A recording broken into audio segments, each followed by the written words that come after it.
And a very good evening, everyone. Welcome back to Empire Ballpark. It's another warm Friday night. It is another round of Harcher State League baseball action, and it's a showdown between third and fourth on the ladder. Morley taking on Swan Districts. Paul Persick with you in the commentary box, and as always, leading the call, the great Guy Belair. Good evening, Guy. What a game we've got in store. A Final Five showdown. Absolutely. An early indication of teams vying for playoff spots. We'll have a look at them as they go. Home team tonight is going to be Morley. They're in their white pants with their no longer tangerine colored jerseys. I think they have gone to the red. Swan Districts is going to play tricks on us. They are the away team, but they're going to wear whites as well instead of wearing the typical road grays with their black tops. Starting lineups for the Eagles. Leading off at third base is going to be number 13, Matt Dixon. Batting second at shortstop will be number 22, Jess Williams. Batting third will be, and catching tonight will be number 12, Alex Hall. Batting fourth, first baseman, number 30, Sam Abbott. Batting fifth, right fielder, number 25, Ulrich Bojarski. Batting sixth, double designated hitter, number 16, Luke Hughes. Batting seventh, left fielder, number 37, Aaron Bonomi. Batting eighth, center fielder, number 50, Ryan Kift. Batting ninth, second baseman, number 21, Josh Sylvie. And on the mound for the Eagles will be number 20, Lockley Waite. That's a good lineup for Morley. In third on the ladder, they've got good depth in all departments of the game. As always, the Eagles are coached by Luke Hughes, so he'll be taking the game on from the dugout in between designated hitting. And then for the Swans, leading off will be right fielder number 33, Daniel Johnston. Batting second will be center fielder number 35, Cameron Feltz. Batting third, left fielder number 27, Michael DeGasperis. Batting fourth, second baseman number 23, Anthony Danielle. Batting fifth, catching tonight, number 9, Maverick Hamilton. Don't know the last time Mav was behind the dish, maybe in Little League days, but he'll be behind there tonight. Batting sixth will be designated hitter number 21, Josh Dowling. Batting seventh, third baseman number 16, Boston Foote. Batting eighth, first baseman number 49, Brody Clarkson. Batting ninth, shortstop number 6, Riley Ozan. And then on the mound will be Cameron Liss, number 11. Well, there was a late change for Swan Districts. Connor Parry, late injury for the Swans, so he's not playing in the game. Connor, typically a catcher of sorts, as are a few of the other names. We have a few people that will be moving some spots, so we had those late changes, but we're about ready for first pitch. Sun still up in the sky for a little while longer.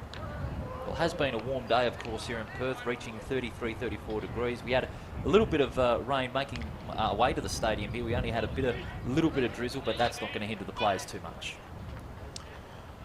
We await the first pitch from Lockie Waite. That one will be high and away for ball one. As we said, leading off for the Black Ducks, number 33, Daniel Johnston. Johnston will hit that one over to short, momentarily bobbled, but gathered nicely by Jess Williams, who fires over to Abbott for the first out of the ball game. So Lockie Waite finding his groove, little two-pitch out to get things started off for Morley. Morley not off to the start they were hoping for. Obviously lost the Grand Final Championship Series last year to the Braves. Braves and Eagles off to slow starts this year. Wanneroo, the hot team out of the box. We'll go through standings later on. Quite a big week here in baseball. The World Series ended yesterday. That pitch will be fouled straight back into the netting and into the hole into the stands. So a few things to talk about. Waite appears in to the signs from Sam. Alex Hall. Good bunt there by Phelps to allow himself to get to first base quite easily there. So a first base hit for the Swans. Good start. Phelps able to show his speed with that one. And speaking of speed, stepping into the plate now will be number 27, left fielder Michael DeGasperis. DeGasperis has been a part of the WA under 16s and 18s team, getting, I believe, his second season of work at the state league level. A youngster that has come up through the Black Ducks system.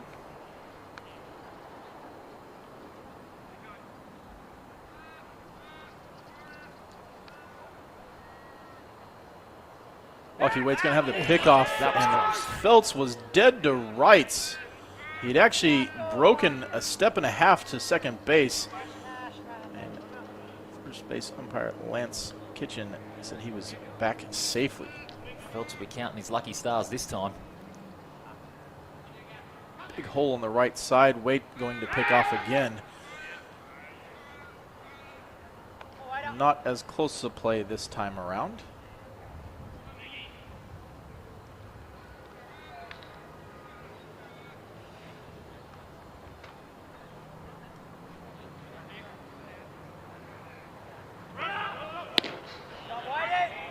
Wade's pitch in at the knees for a strike. Black Ducks 1-on-1 out. Gasperis at the plate. As I was saying, Bonomi shifted over up the middle, so a big hole on the right-hand side if DeGasperis is able to find it. Runner goes, ball's going to be high, and Hall guns him down. Ooh! Safe. The tag is actually made on the play. Surprised we don't have instant replay. Sylvie is adamant that there was a tag. Luke Hughes is coming to put the umpire. I saw one put down. Thought he was dead to rights because he was still about half a body length away from the bag when the tag was applied. But second base umpire is saying no tag applied and in safe. No tag applied there. Very big call, but he really had to put on the accelerator there, did Phelps, and he's now advanced to second. Hughes restrains himself from arguing that one vehemently. I think he definitely had a legit argument, but also knows that this early in the game it may not be a deal breaker. DeGasperis, big swing, will foul that one off. Who is in the respective positions for Morley? Well, Abbott's on first, Sylvie on second, Williams at shortstop, Dixon on third, of course Waite on the mound, Hall is catcher, left field Bonomi, Kift on centre field, and Bajarski is on right field for Morley. Gasperis will put that one into play, and Mac Dixon fields it, checks his glove, checks the runner back, fires over to first, gets the second out. Runner not able to advance, so in a small way that probably, could have maybe potentially had a double play to get out of an inning, but with Dixon kind of bobbling it, may have taken that double play out. So, Hughes, some things kind of break their way and even up in terms of things, and now might be, where the runner should have been potentially with that play carried out the same way. Now batting it for the Black Ducks is four-hole hitter number 23, Anthony Danielle.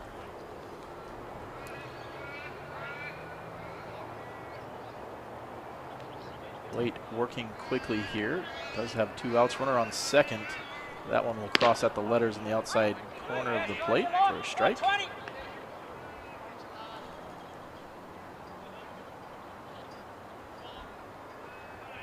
12 to 10 pitches to strikes in Waite's ratio so far, so he started well from the mound.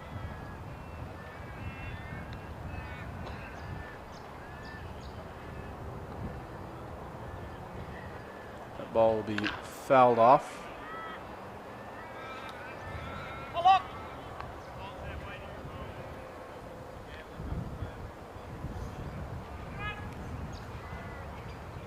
The other surprising thing about that call, obviously Alex Hall, part of the reason why he's even been called up into the major league level, hasn't gotten the game time yet, but he has a strong arm. He'll receive that one on the outside corner, and that will be strike three. So in the end, no damage done Black Ducks will strand one runner at second base. We'll come back for the bottom half of the inning. Morley's turn at bat. Leading off will be Dixon Williams Hall.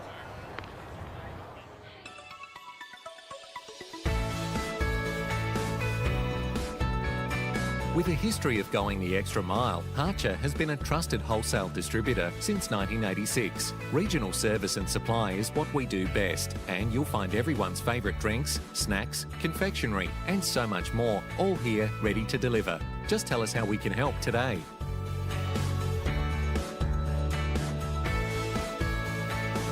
Delivered together is our motto here at Harcher, because from our friendly customer service reps to our super reliable delivery drivers, we believe teamwork really does make the dream work. So if your dream is a wholesale supplier who'll always put you first, you've made the right call. See what we're all about at harcher.com.au.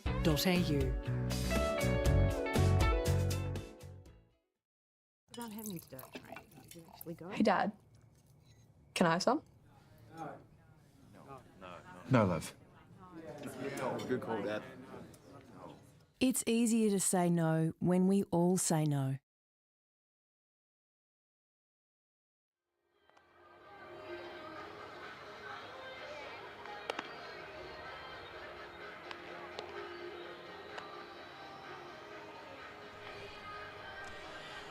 Good evening. We're back for the bottom half of the first inning here at Empire Ballpark. Harcher State League action.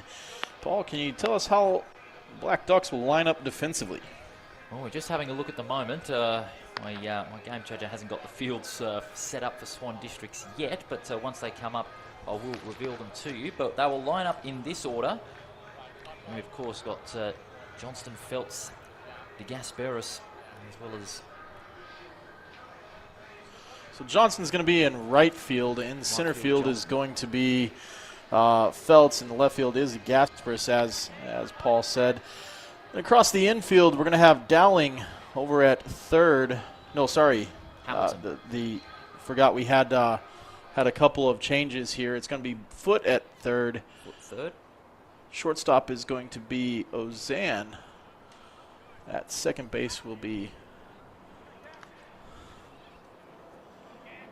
Danielle. Over at first base is Clarkson. Behind the dish, Maverick Hamilton. And then on the mound for the Black Ducks, Cameron Liss. Liss, a left-hander.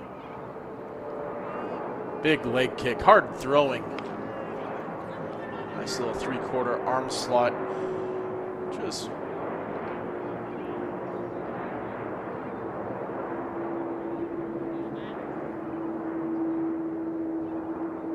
almost a big slingshot from Liss there. It's almost a slingshot action that he's got. Yeah, we'll see how Matt Dixon takes this one. Dixon, of course, a former ABL player for the Perth Heat.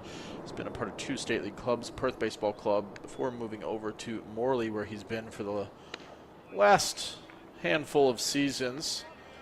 Well, he was been a reserves coach, taking Morley's reserves team to the Premier 2 seasons ago.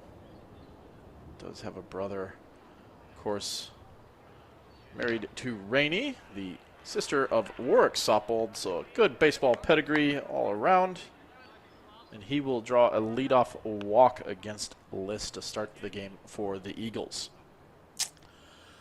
Now stepping to the plate for Morley will be the shortstop, number 22, Jess Williams. Williams coming off of an injury last year after being released from affiliated baseball, so trying to work back into form. He'll watch the first offering across from a ball. Dixon staying put so far.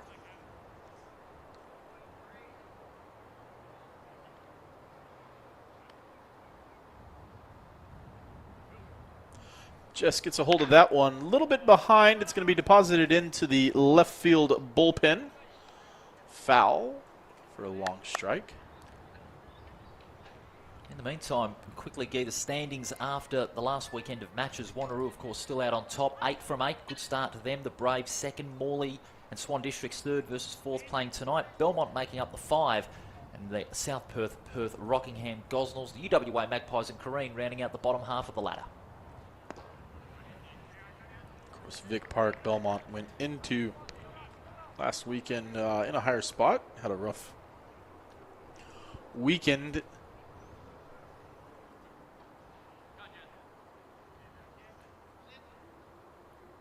Few teams able to make up some ground during the last week. We'll go over some of the scores from last week's results, as well as prep you for games coming up this weekend. Swan Districts in particular made some big ground, 2 wins in a row over Perth on Sunday. They're on for 5 in a row if they can get it done tonight. Liss just missing up and away. A little disappointed in himself for letting that one get away from him. You just see his body language. He brought the follow-through leg for an extended leg kick.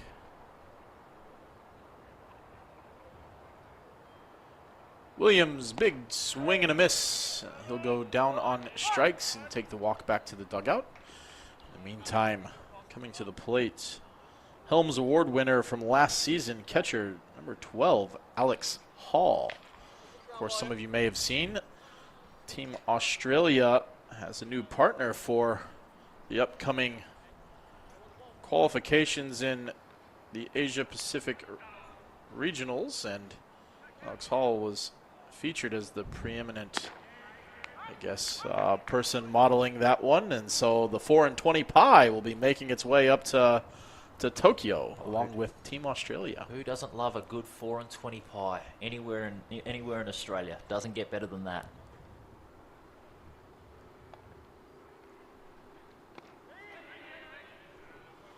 That last strikeout from Liss was his 36th of the season. And he's been terrific. In total, over 400 pitches this season. And he's struck out now 36 times.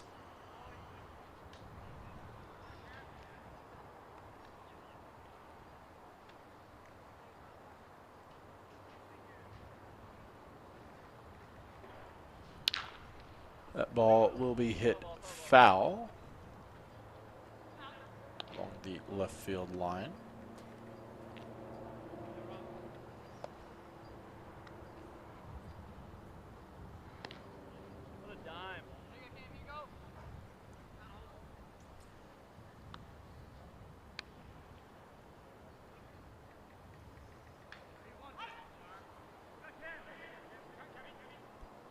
His pitches to strikes ratio 14 to 6 in the early stages of this game. 14 to 12 in comparison to Lockie Waite, his first spell on the mound for Morley. And that is 37 strikeouts now for Liss this season. That was another beauty. Liss, a 6 foot, 200-pound left-hand thrower, so 183 centimeters, 91 kilos. Out of Spokane, Washington, went to Spokane Falls Community College as well as Washington State University. Import for the Black Ducks for this season.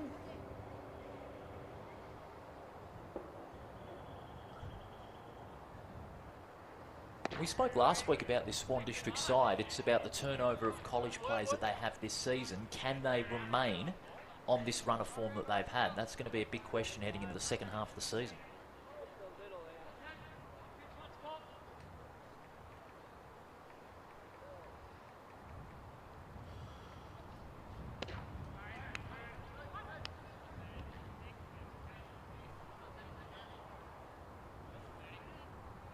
One the count at the present time. Dixon still on first, hasn't been able to advance to second. Batting for Morley now, Sam Abbott.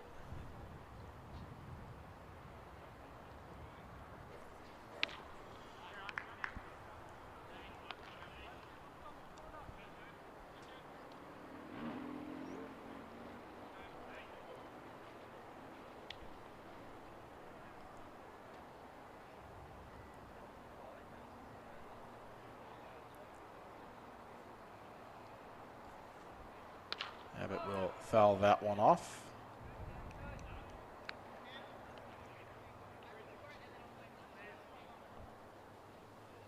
List for a moment there was just glancing at Dixon out to first. He was looking to make that pick off once again. But Dixon getting a little lead off first there, but List keeping him honest. Abbott, a big left-handed hitter. 6'5", 240, so 196 centimeters, 108 kilos, out of Kuwait City, Kuwait. Originally drafted by the White Sox in 17. Played high school baseball at Curtis High School in University Place, Washington.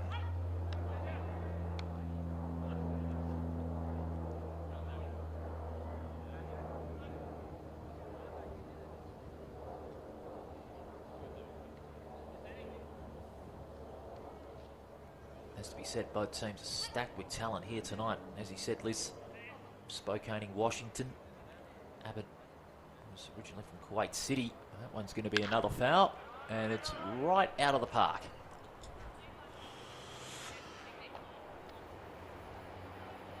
And if you're just joining us, welcome to Empire Ballpark. Harcher State League action between the Morley Eagles Baseball Club and the Black Ducks from Swan districts. Sun just starting to set in the west. A little bit of a cloud-filled sky to the south and clear skies above us at the moment. Pink hues just lighting up the clouds as we go. And in the meantime, Liss will sit Abbott down. So the leadoff hitter reaches for the Eagles but goes no further than first base as Liss shuts them down with 3 strikeouts in a row. That'll do it for the first inning. No runs, 1 hit so far in the game. No errors, 0-0. We'll be back for the second inning after this. You know, my dad always said, you are what you repeatedly do. You don't have to have all the talent in the world to be a great athlete. It's all about the hustle. I've come so far. A baseball player works 365 days out of the year. It's not 170 games and then they're done. It's that grind you got inside of you to not want to fail.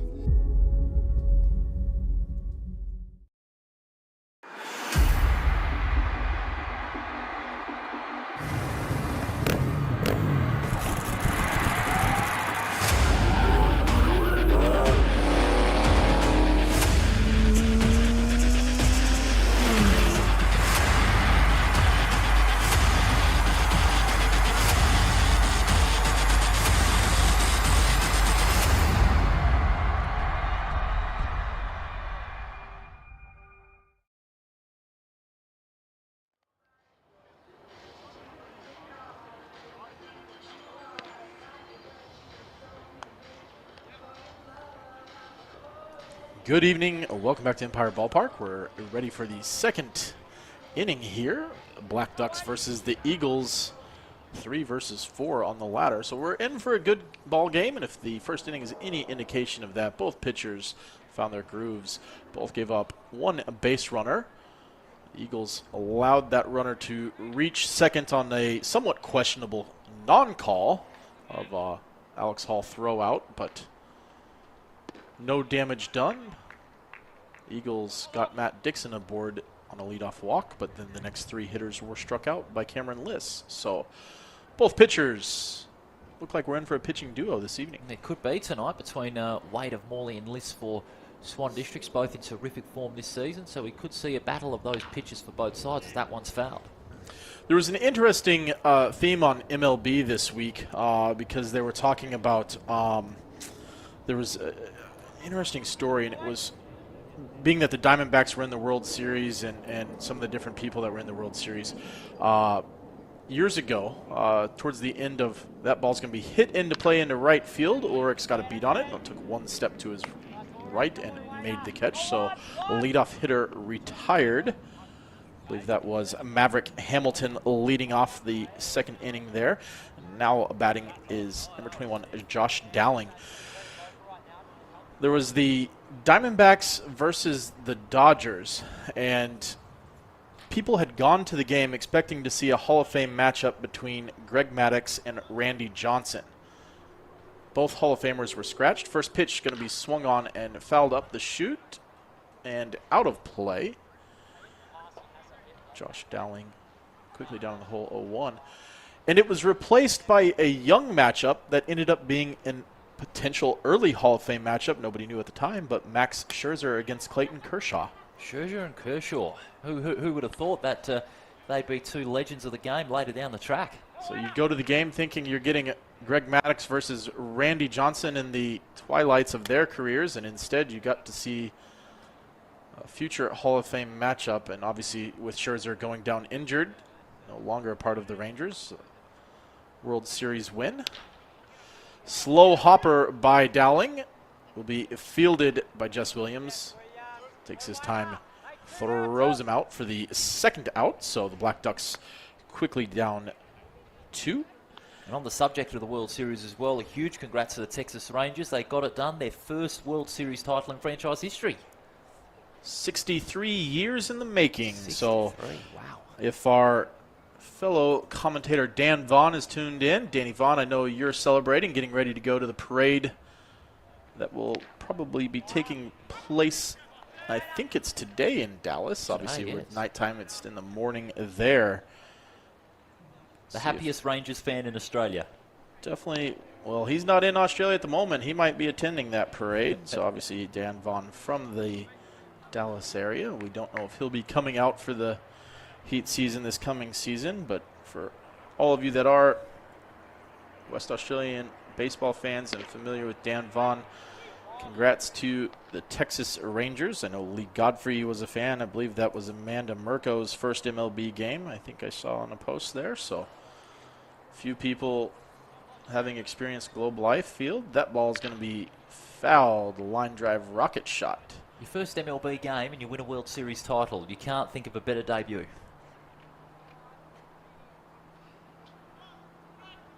That's that. You said 63 years. Unbelievable to get to their first title. So, know all of you footy fans like to give the Dockers a lot of hardship on 30, but there's a lot worse droughts in professional sports. Oh, yeah. Of course, my team took 108 years between their World Series championships. Funny enough, there's 108 stitches on a baseball, so.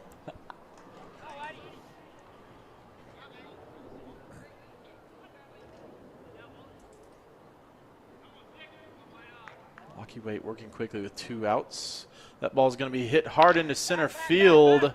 Looks like He got it. Kift had a beat on it and went back hard. Finally camped and made the catch. So that'll retire the Black Ducks. 3 up, 3 down here in the second. 1.5. Scores remain knotted at 0. Come back for the Morley at bat, bottom of the second after this break.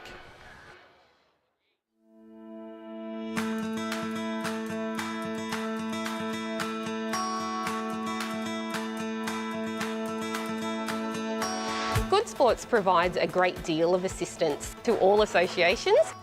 We're extremely lucky that we've got an organisation like Good Sports that provide us with the education to implement the right policies.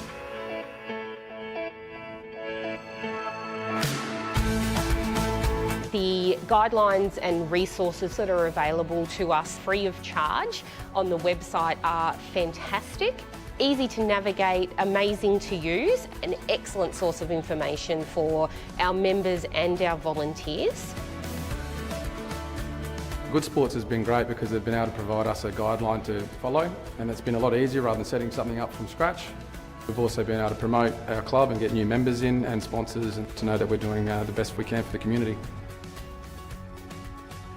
The legal requirements to operate a sporting association are many and varied.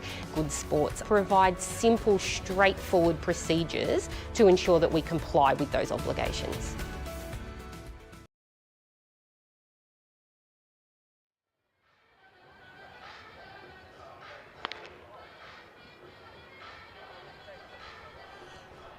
Good evening and welcome to Friday Night Lights. The sun starting to set, the lights in full effect here for Harcher State League Baseball between the Black Ducks from Swan Districts and the Eagles from Morley. Morley coming up the bottom of the second for their second at bat. Leading off will be right fielder Ulrich Bojarski.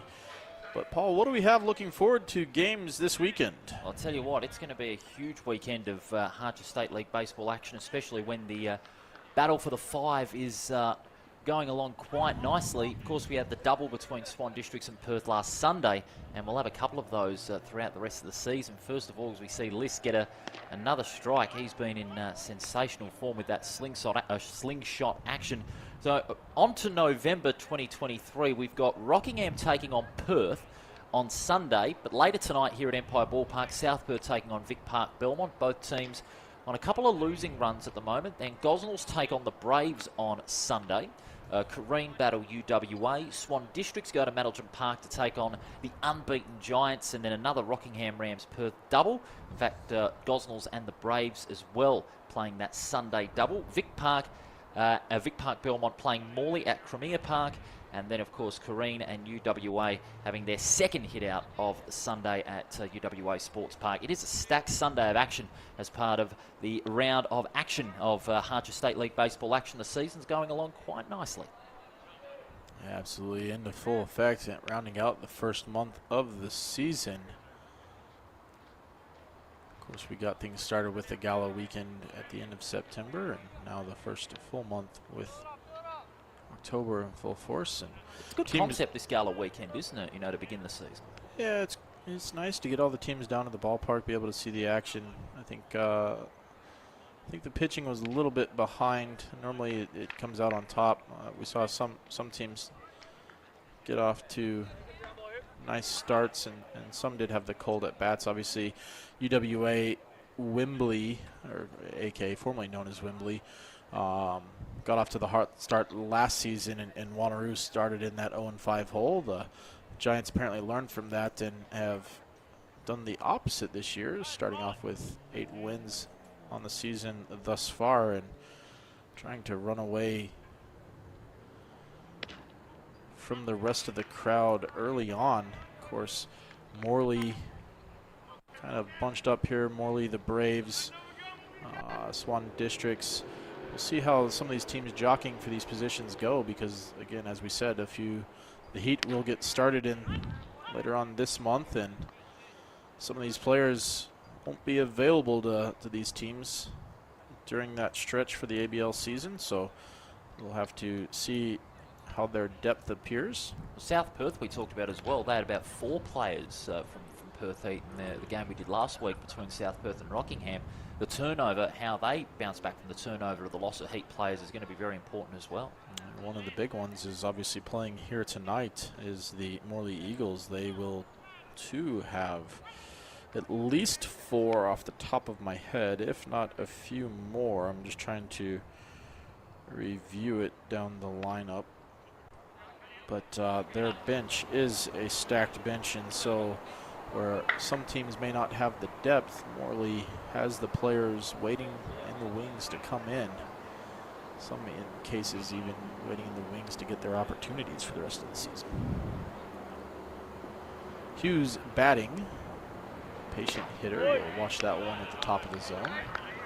Breaking ball will load the count now.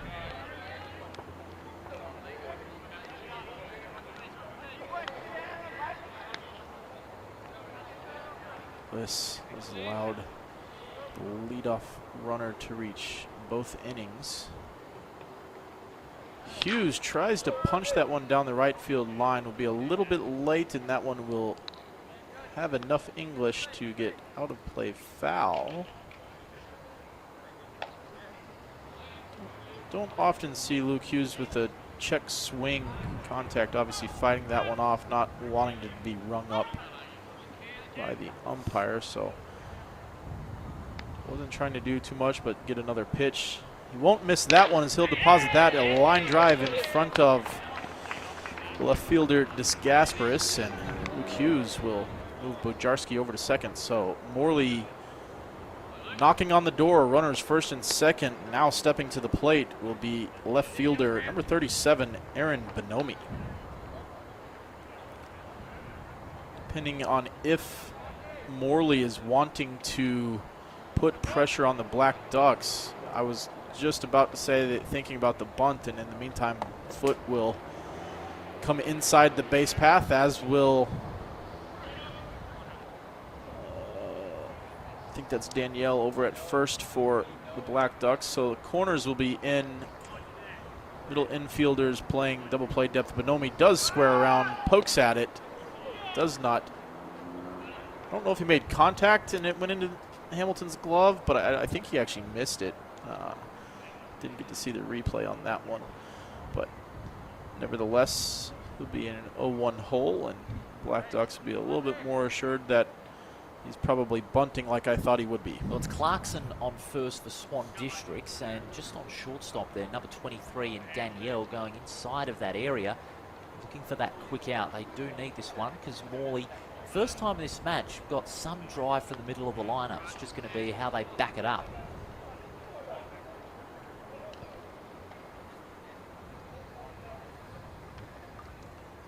Having said that, you could see Bonomi maybe punch it over the infield, get a little bit of fly on it. Bonomi squares around, puts the bunt down nicely. It'll be fielded by Liss, but nobody covers first base, and he turned to throw to first. So in the meantime, Bonomi will get the infield single. Was the sacrifice put down? He'll reach safely. Ducks on the pond full of Black Ducks. Now batting for the Eagles. This is Kift. For 50, the center fielder, Ryan Kift.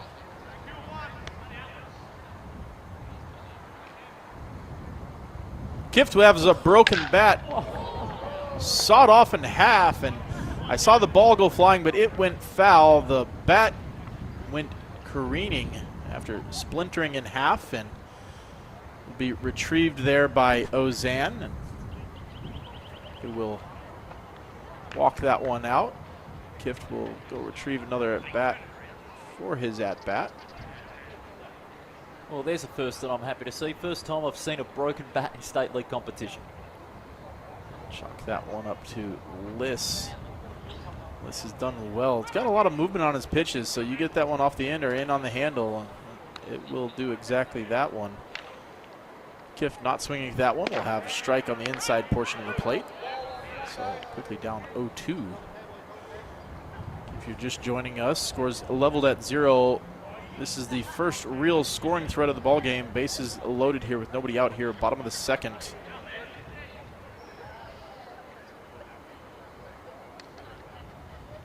That one gets away from Liss, hoping to get Kift reaching and reacting. Ulrich reached on the base on balls. Hughes had a line drive into left field. Bonomi just put a bunt down, and Kift will chop that one. That goes up the middle, and the force out is applied. So Liss able to field it on the hop, underhand, and Hamilton kept his foot within the base path. Got the force out at home, so runners advanced 90 feet. Still no score. Liss trying to work out of a jam.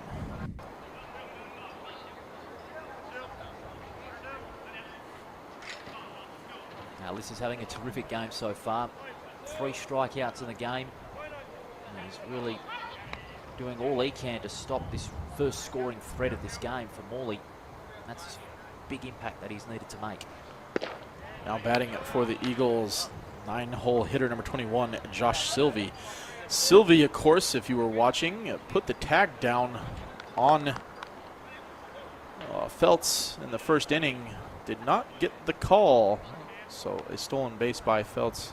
That was Swan District's only runner in scoring position so far in the game. Morley has had the leadoff hitter reach both innings. Now does have the bases full of Eagles. Black Ducks have done well to get the force out. Now batting with bases loaded, second hitter. Sylvie just trying to put it into play. Big swing and a miss on the breaking ball. Breaking ball at the top of the zone there. Sylvie not able to reach on that one. Morley cannot afford to let this scoring thread go to waste, especially when you've got that left arm of Liss getting strikes left, right and centre. At the moment, Liss, real difference as far as Swan districts are concerned. 1-2 pitch from Liss. That'll be put into play. Sylvie can't, lifts it up into left field. DeGasperis fields. He's going to fire. Nice throw cut off by Boston Foot.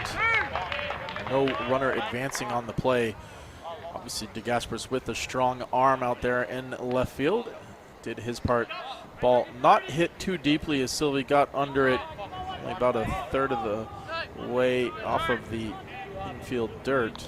It's not a deep throw, not a hard one for DeGasperis, and well throw in, cut off there by Foot.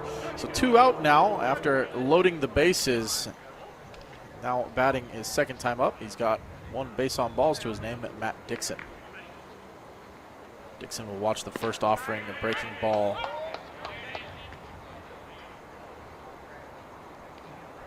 Belt buckle height on the outside part of the plate for strike 1.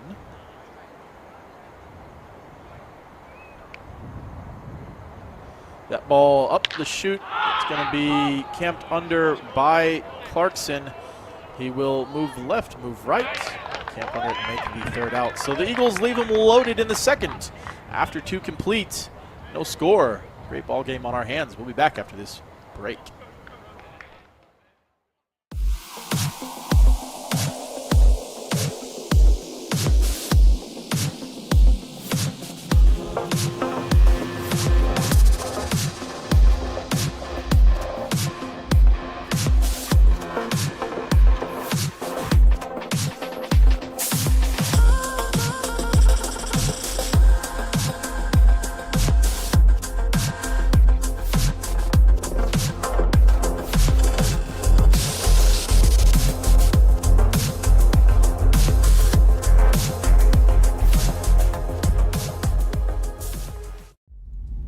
You know, my dad always said, you are what you repeatedly do. You don't have to have all the talent in the world to be a great athlete. It's all about the hustle. I've come so far. A baseball player works 365 days out of the year. It's not 170 games and then they're done. It's that grind you got inside of you to not want to fail.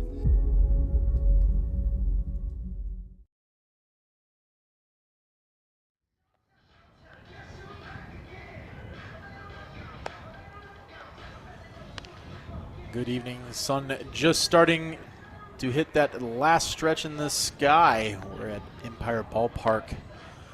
Friday Night Lights, Harcher State League season. We're moving into the 3rd inning. Paul, what do we have to look forward to now? Well, we've got Clarkson, number 49, for his first at-bat of this match. 10 games he has played this season, averaging 0.296, 8 hits as well. He's also got a couple of RBIs this season, 6 runs, and also is 27 at-bats this season so far. So he's been involved in a lot of these for the Swans this season, but an average of just under .300 in 2023-24. Paul, we know you're still learning baseball this season, but the easy way to look at it, most average hitters are in that 250 range. So if you're 300, you're a really good player. If you're hitting 400 or above, you're a great player. But this is why we love the sport. You fail more often than you succeed, and you just have to make sure you stay above that Mendoza line of 200. So Mendoza line, I like that. Mendoza was a major leaguer that couldn't hit above 200 very often, but great with the glove, but not known to hit very well. So that's kind of the measuring stick for anyone. Clarkson fouls that one into the Morley dugout. Players give chase, not able to make a play on it, but gotta keep above some of those important lines, and the 200 level batting average is the one where we dictate that that much failure is not good enough. Yeah, it's still a rookie in the box of baseball, all things considered. But that's a good one from Clarkson. That's going to go to... He's gone. Ball is going to be chopped. I'm not sure if it was fielded fair. I think he's going to retreat back. It was a close play. You have pinned up the sheets right in the window, so I couldn't see whether that one was officially ruled fair or foul. I believe it has been foul. It was ruled foul. I thought it was based on Dixon. I think fielded it about a step past the line, but he was trying to do all he could keep himself in fair territory and claim that one. And that's a big thing that we saw in the World Series quite often, if some of you tuned into those games, that the home plate umpire gets to make that call before it reaches the bases. In the meantime, Clarkson's going to swing and miss, so that'll be a strikeout for Lockie Waite. And the leadoff hitter retired for the second inning in a row for the Black Ducks. If you're just joining us, again, knotted at 0. Both teams have had scoring opportunities. The Black Ducks had Kift reach in the first. He was able to swipe second on a questionable non-call. Matt Dixon reached in the bottom of the first for the Eagles. No further damage done in that first inning. In the second, Black Ducks went 3 up, 3 down. Eagles made a lot of noise, but left them all on base and left them loaded after loading him up, and then went in succession 3 outs to end that threat in the bottom 2. And now you find us here 1 out in the top of the third. At bat for the Black Ducks, 9-hole hitter, number 6, Riley Ozan.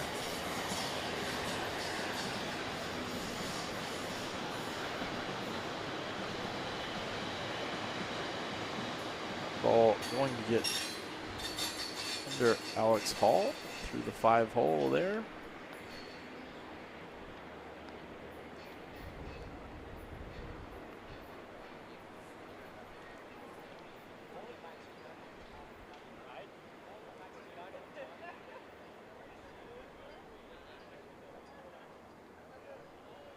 Waite kicks, delivers. Ozan goes halfway and will be rung up. That'll be the second out.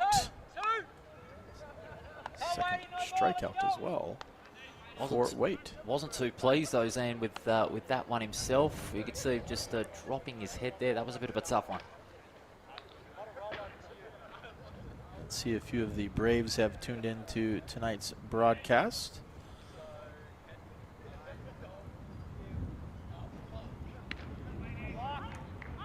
Don't know if that'll be considered scouting an opponent or not. Of course, that's another hot topic in college football. Apparently, University of Michigan and Jim Harbaugh have been sending a coach to illegally scout teams. You can get the video from, I think, the previous 3 or 4 games, but you cannot attend games live. And so there's been a big investigation into that one. So keeping up with your sports knowledge around the world. See how that one further plays out. In the meantime, Jess Williams will move up the middle and fire over to Abbott at first for the third and final out. So the Swans go 3 up, 3 down for the second inning in a row after 2.5. Scores still knotted at 0. We'll be back from Morley's half of the third after this break. I don't have any dirt training. Did you actually go? Hey, Dad. Can I have some? No, love. Good call, Dad. It's easier to say no when we all say no.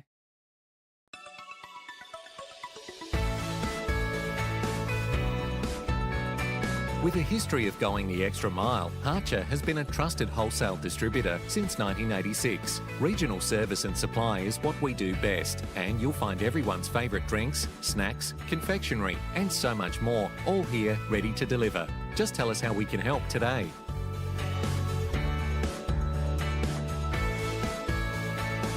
Delivered together is our motto here at Harcher, because from our friendly customer service reps to our super reliable delivery drivers, we believe teamwork really does make the dream work. So if your dream is a wholesale supplier who'll always put you first, you've made the right call. See what we're all about at harcher.com.au.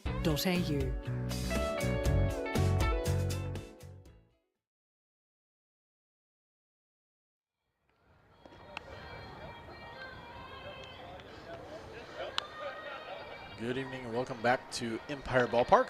Friday night light action. Harcher State League season. Black Ducks 0, Morley Eagles 0. Moving to the bottom of the third. Paul, what else is going on in the wide world of sports? Plenty of action, Guy, of course, in the Cricket World Cup. Lucknow is the scene for today's game. Netherlands and Afghanistan, and 10 overs left. Netherlands are 8 for 167, so they're in a bit of a flat spot at the crease against a good Afghanistan bowling attack. Rashid Khan, their key spinner, had an injury scare, but he's back on the field. He completed his 10 overs. Liss's first offering put down in a bunt. Able to step off the mound, field that one, and flip it over to Brody Clarkson for the first out. So Eagles leadoff hitter retired. Now stepping to the plate will be number 12, Alex Hall. So Jess Williams able to end the inning for the Eagles at the bottom of the second, the top of the third with that fine play moving up the middle. Leads off with a bunt to not reach safely. All facing the 1-0 delivery from Liss.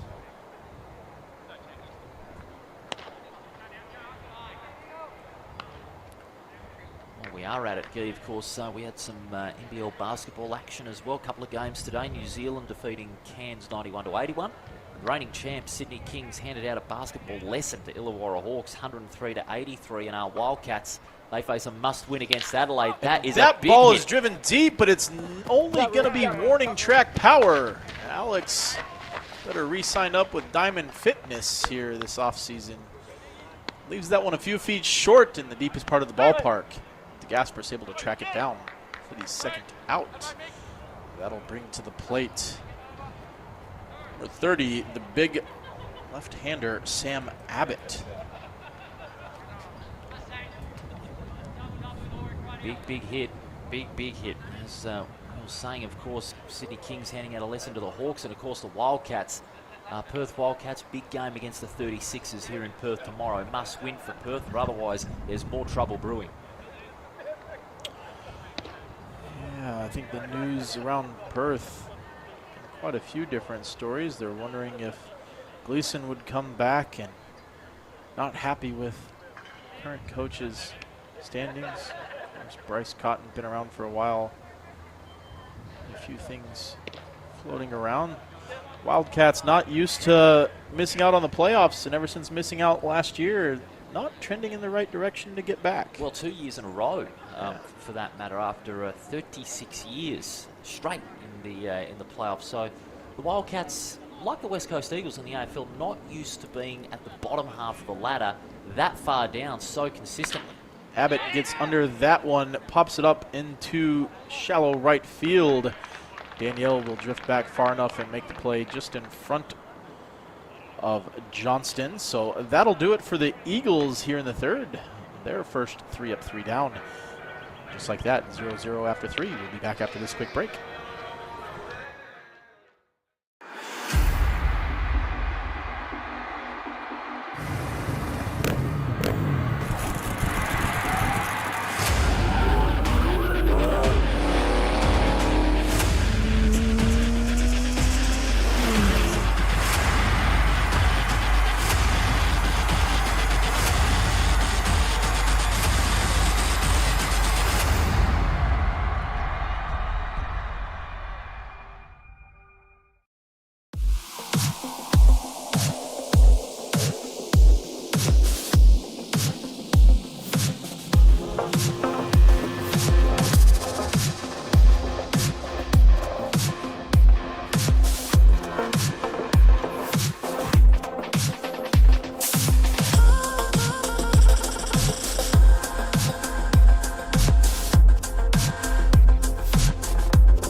Welcome back to Empire Ballpark, Harcher State League action. Watch Lockie Waite finishing his warm-up pitches here as we move into the 4th inning. Of course, a 0-0 ball game moving quickly. 3 innings in under an hour. Got a great pitching duel between Waite and Liss on our hands. We have to look forward to here in the 4th. Certainly has been a battle of the pitches between Liss and Waite. It's been very enjoyable. Of course, for all the viewers at home as well, it's a great battle. Who's going to get that first run? I have to say at least 1 or 2 runs will win you this game. The leadoff hitter is going to reach for the Black Ducks. Phelps will reach base for his 2nd time and 2 chances here this evening. Of course, in the 1st inning when he reached, he stole on a pitch out from Lockie Waite. Alex Hall had him gunned down by half a body. The tag I thought was applied. Josh Sylvie thought was applied. The umpire didn't see it that way. Luke Hughes came to argue, but to no avail. Of course, no further damage done from that standpoint. We'll see if history repeats itself. Instead, DeGasperis will roll one through the 5.5 hole, move Phelps over to 2nd without him having to take the chance. So just like that, runners 1st and 2nd with nobody out, and the Black Ducks have their first real threat of the evening. No, you're absolutely right, Gary. This is their first real scoring threat of the night. They haven't got a lot of productivity as far as base hits or runs themselves from all their lineup, but this is their big chance, Swan Districts, to try and assert some of that momentum, which has been a little bit up and down between both sides in this game, given how quickly it's gone. Now batting for the Black Ducks, number 23, Anthony Danielle. Danielle squares to bunt. Morley was expecting it. It's going to be put down. Hall fields it, fires over to first. Sylvie will step on the bag, but Danielle does his job, moves the runners over at 93 on the sacrifice. Phelps over to 3rd, DeGasperis to 2nd. Again, corners played in on that one. Alex Hall fielded it in front of Sam Abbott, able to flip it over to Josh Sylvie to get the out. Very smart play there by Danielle. That sacrifice bunt was able to allow Phelps and DeGasperis to advance to 2nd and 3rd respectively. And they have a huge chance here to get on the scoreboard first, Swan Districts. So we've seen both teams try to go with a little bit of small ball. Aaron Bonomi was the first to do it with runners on 1st and 2nd. He was able to put a bunt down that Black Ducks were not able to get an out on. In return, Anthony Danielle does it to the Eagles. Eagles able to get the out, but runners are 2nd and 3rd, and now batting at number 9, Maverick Hamilton. Hamilton will watch that first run, a breaking ball, upper part of the zone for strike 1. Well, you see Abbott, he's a long way away from the first base play. He's moved inside as well as Sylvie, Adams, and Williams at shortstop, and Dixon at 3rd base now. Paul, as you said, 1 run might win this game on the pitching duel that we have, and they're looking to prevent it. Maverick going to get under that one, put it up into the outfield. But Phelps does not test Ulrich's arm. Ulrich able to make that play. Maverick just looking to punch it, was looking for that sac fly. Hit anything to the infield. Didn't get enough of it to really give Phelps a chance, and Ulrich with the strong arm able to get it in quickly. Runners stay in positions at 2nd and 3rd, and we'll move to number 21, Josh Dowling. Dowling, of course, the designated hitter for this evening.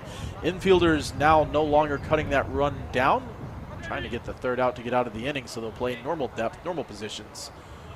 Again, Black Ducks do have runners 2nd and 3rd, and a base hit will score 2. Waite's offering misses wide for ball 1.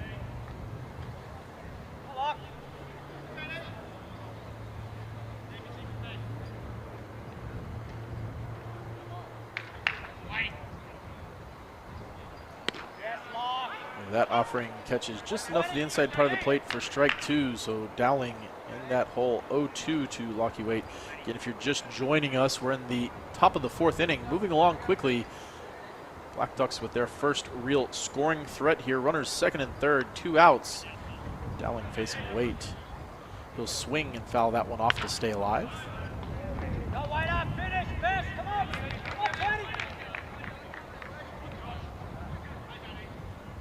Gasparis on 2nd, Phelps on 3rd. they'll be keen, Feltz in particular, to get to home plate if Dowling's able to just get that punch over the infield. We saw him do that, but that was into foul territory. But as he said just moments ago, Morley Eagles just playing into their normal positions, not pushing forward like they did with the last one at bat to get that out. Steps off. Has all the science again. Not sure of himself. Want to be very careful not to give up the lead. Of course, both teams turning to small ball. Pitcher's duel going on, trying to get that one run. First run might be enough for this evening.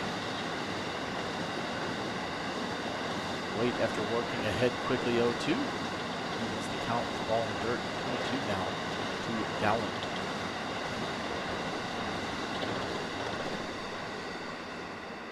That one actually moved it full, just behind on the scoreboard there, so full count.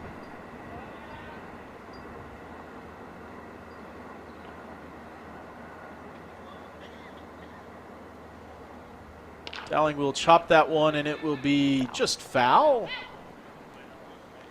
Landed in the dirt. Dixon picked it up about 8 inches outside of the foul line. So Feltz will return back to third after trying to race home for the first run of the ball game. Black Ducks have their 2 fastest runners on, so speed does kill if Dowling's able to put it into play. Looking for that base hit. Base hit should score 2. 2 on, 2 out. Full count once again. Pitch from Waite. He put into play. Dixon ranges to his left. Fields doesn't put the tag down. Fires over to Abbott at first. And that'll do it for the Black Ducks in the 4th. They leave 2 on. Eagles get out of the jam after 3.5. Score is knotted at 0. We'll be back after this quick break.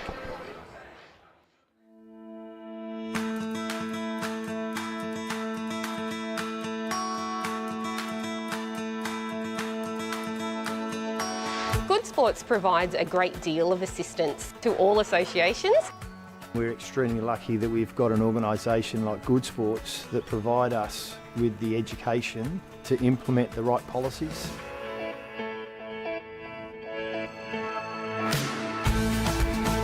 The guidelines and resources that are available to us free of charge on the website are fantastic, easy to navigate, amazing to use, an excellent source of information for our members and our volunteers.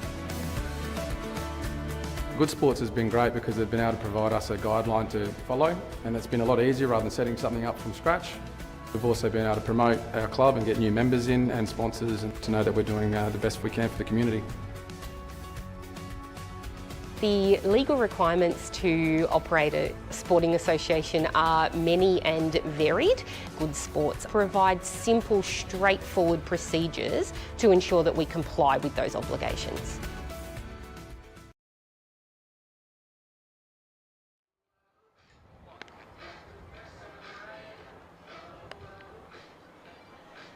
Good evening. Welcome to Empire Ballpark. We're moving along quickly here into the bottom of the 4th. The sun has finally set. Night sky taking full effect. Friday night lights here between Morley Eagles and Swan District's Black Ducks. Moving through the game quickly. Both teams have had scoring opportunities. Bases loaded, but not able to take advantage of them. So we remain knotted at 0. Pitching duel between Cameron Liss and Lockie Waite. So if you're around the area, make sure to tune into this Harcher State League action. Come down to the ballpark. The kiosk, dugout kiosk is open. We'll see what they're serving later tonight. Of course, we do have doubleheader action on Friday nights. Most Friday nights, but next week will be something different. That's absolutely right, Guy. Of course, a solo game at 7:30 on the 10th of November. This one's going to be a beauty, it has to be said. South Perth and the Braves. The Braves currently in 2nd place. South Perth can get back into the 5 if they can win tonight against Vic Park Belmont, who are actually in 5th place. That one is going to be a beauty next Friday night at 7:30. So we've got a great ball game for you next week. We've got a great ball game set to follow this one. We're in the midst of a good one. 0-0 here in the bottom of the fourth. Ulrich Bojarski batting. Cameron Liss, 2 balls, no strikes.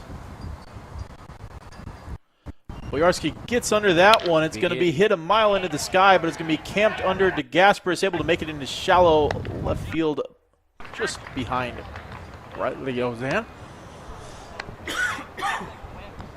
So leadoff hitter retired. So we've seen it work a little bit like this. If the leadoff hitter is retired, teams have moved through their lineups very quickly. Swans have been 3 up, 3 down twice. The Eagles have been 3 up, 3 down in their long time. They've kept the base path clear. When they have got that leadoff runner on, they have found multiple base runners reach. Eagles left it loaded in the second. Haven't had a scoring opportunity since. Swans just had their best scoring threat in the top half of the fourth inning, but left runners on second and third. Now batting Luke Hughes facing Cameron Liss. Liss will miss down and in for ball 2. Who would you have from here, Guy? It's a tight game, obviously. Enthralling ball game we've got here. Who have you got from this point in time? Oh, it's tough to say. I think it's still a little bit early here. We took a look at the schedules. Neither team has doubleheader action, so Liss is probably set to go the distance as long as he keeps his pitch count down. So he's going to be looking to work out of every inning in 12 pitches or less to be able to kind of, probably 15 pitches or less to be able to go the full 7 innings. But we've seen both teams go to small ball to try to move things around. This is the part of the lineup. It's tough to say. I mean, Morley's lineup is absolutely stacked in terms of if you're looking on who can you pitch to or pitch around to try to get an out, you're not going to find one. And the big hitters haven't exactly fired for Morley tonight, but the big part of the lineup that had threat going there in the second started things off with Luke Hughes. And we'll see if this part of the lineup can once again get the runners station to station. These were the guys that had it loaded there and had the Eagles' best scoring threat. I'll have to go along with that call you made there, Guy. It's a little bit early to call a winner. Whoa! Runner advancing to second there, Hughes, off a errant throw there from the Swans. Hughes stealing on that. I think I heard bunt called for from Bonomi. I think the throw there from Hamilton a little high. So Hughes able to get in under the throw, no tag applied. So Eagles the runner in scoring position. Well, at least that second one was a little bit clear rather than the first, the no call that we had earlier tonight. That one was not a hard one to make. Who's ever the ultimate competitor, getting dirty, probably loved that just as much as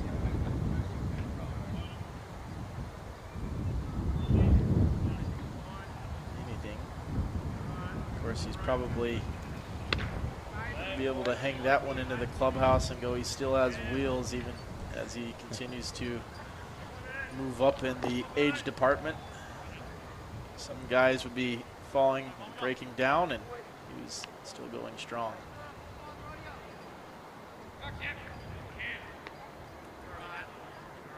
Liss looking Hughes back there. Ozan poking around behind Hughes before position on the pitch. I love the way he was just retreating back. He was maybe looking for that big hit from Bonomi. Looking to net that catch and get that second out. I like what he's doing there.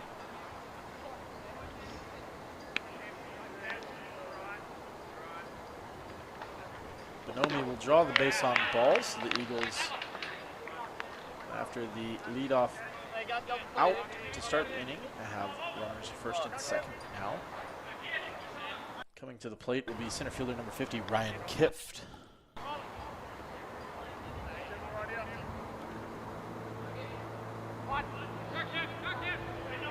Just looking in on a few of the comments.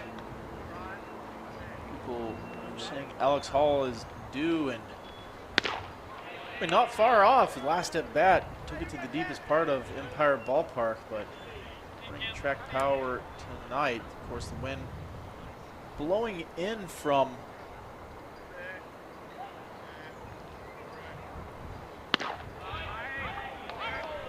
left center. I was just trying to confirm that one. At the moment, the wind's blowing east-southeasterly at 19 kilometres. So it should be blowing in towards the plate. So see, with a hot day, the wind coming in, ball's not going to carry out of the ballpark like it does on some nights. Of course, Alex, the unfortunate beneficiary to not have the home run. Runners leading off from the bases. Kift will watch that pitch. Not sure where that one missed, and Hamilton a little bit upset and making a comment, even turning around as you see there. A few fans in the crowd were groaning at that non-call as well, so at least a couple of calls have not gone in favor of either team. That one just missing up. Of course, probably not going to get a close call when you turn around to kind of argue the one that you missed, but in the meantime, the count will be loaded, so runners will take off on the pitch. That ball will be hit into play, and it's going to drift into right field, and Hughes is going to come around to score the first run of the game. So the little bloop hit, as Danielle was in towards the bag, is going to find the free range because runners were moving on the pitch with it being a full count. Hughes able to come around to score. That non-call might not be doing any favors for the Black Ducks. They'll certainly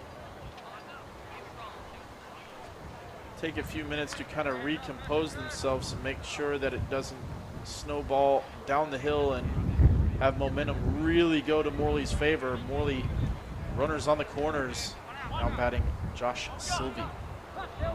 Well, you talk about the old snowball effect in any kind of sport, and in this game, two unlucky calls against Swan Districts. Well, they've got a side to not let them be the deterrent, but here's a chance.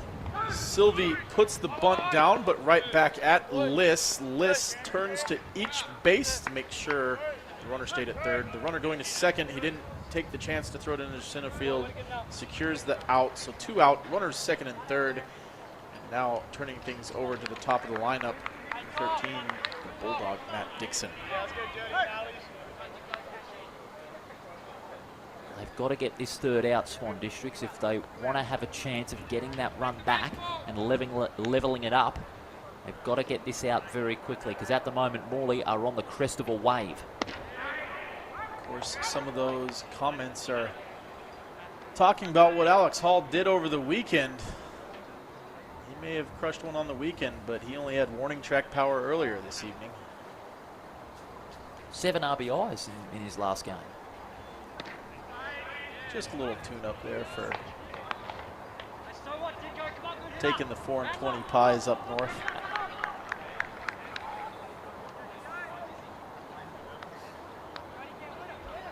Who doesn't love a 4-20 pie on a Friday night at the ballpark? Doesn't get better than that.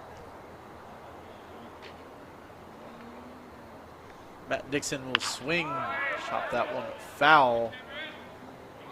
Not quite leaving the ballpark, but leaving the stands. Finds himself in an 0-2 hole with 2 outs, runners second and third. Morley has just struck for the lead. The hit by Kift, little blooper into shallow right on a 3-2 count with runners moving. Hughes came around to score. That ball hit in play, should be a dead ball. Is ruled as a dead ball, so hit by pitch. Aaron Bonomi trying to be crafty and sneak the run across anyway. Kind of curious why he kept going, because I was pretty sure I saw that one hit Dixon, but I think he was trying to say it was ball 4 and bounced away. Meantime, he will retreat back. Dixon will go down to first. Bases full of Eagles for the second time, and this part of the order has done it again. This time they've come through. That one was very close to the head there. from Lissett Williams there. That one was very close. Jess Williams with that extended ear flap to cover the cheekbone area. I find this interesting. Clarkson is a long way away from first, and there's a big lead for Dixon at first base at the moment. Well, the reason for that one is you're not going to hold a runner on when he can't go anywhere. He's going to play back on a pull hitter, so he's playing to have the ball hit at him hard to stop it. 3-0 here. We haven't seen any 3-0 counts often from this, given how fast he is from the pitching mound. And of course, that big slingshot action. He's over 80 pitches now, and he's got half of them as strikes up to this point in the game. As that fastball finds the zone there, so 3-1 strike to Williams.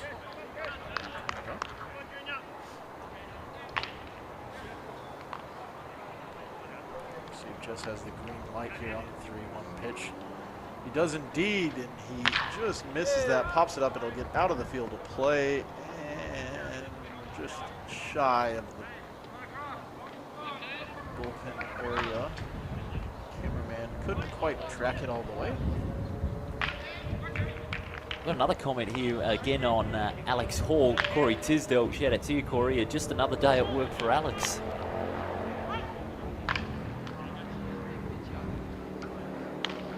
All those 7 RBIs that we mentioned on Sunday in their win over Perth. Runner is put into motion. Clarkson will come up and field that one and run to the bag to beat Jess Williams to it. And that'll do it for Morley's threat. They do score 1 run. Luke Hughes comes across to score. So the Eagles take the first lead of the ball game after 4 complete. Morley Eagles 1. Swan District's Black Ducks 0. We'll be back after this break.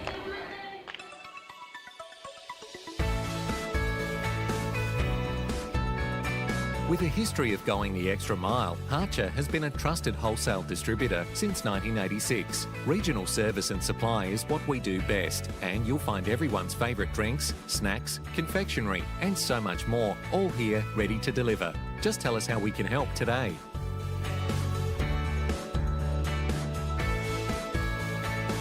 Delivered together is our motto here at Harcher, because from our friendly customer service reps to our super reliable delivery drivers, we believe teamwork really does make the dream work.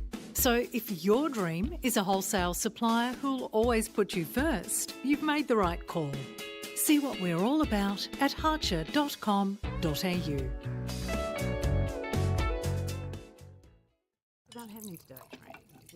Hey, Dad. Can I have some? No, love. Good call, Dad. It's easier to say no when we all say no.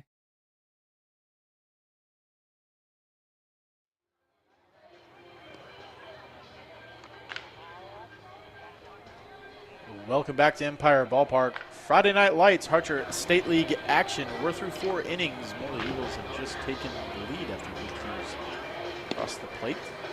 Did end up leaving the bases loaded, so no further threat taken from the Eagles, but that may be all it takes. We've been in a pitching duel between Walkie Wade and Cameron Liss. One might be enough to get it done this evening. Turn things over to the Black Ducks here in the 5th inning. Leading off will be third baseman Boston Foote.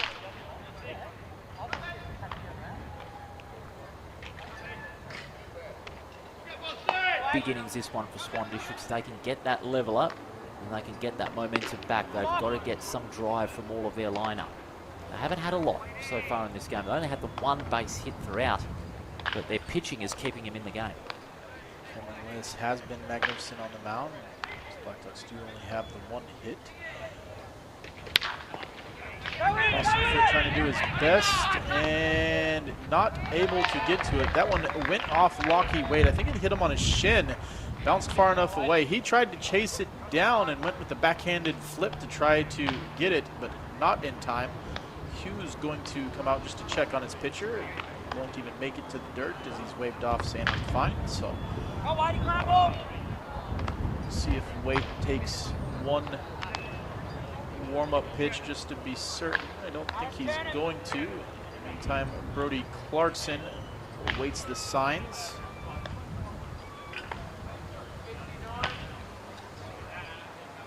In the meantime, we'd like to thank our sponsors for Harcher Estate League season. Obviously, Harcher is the primary one. Front row screens, Fielder's Choice, as well as Diamond Fitness. They can bring Friday night action all season long. Fantastic partners of this competition, and of course our Friday Night Lights broadcast. Huge thank you to all the partners supporting our broadcast of 2023-24 and baseball here in Western Australia.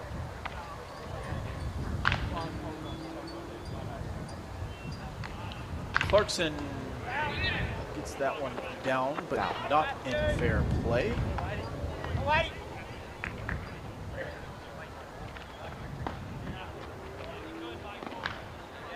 Foot will retreat back to first. Clarkson will come back to the batter's box.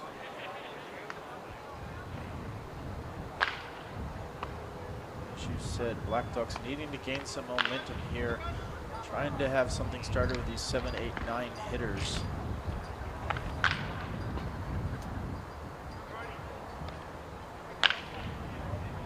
That ball will be put down. It will drift all the way down the lane.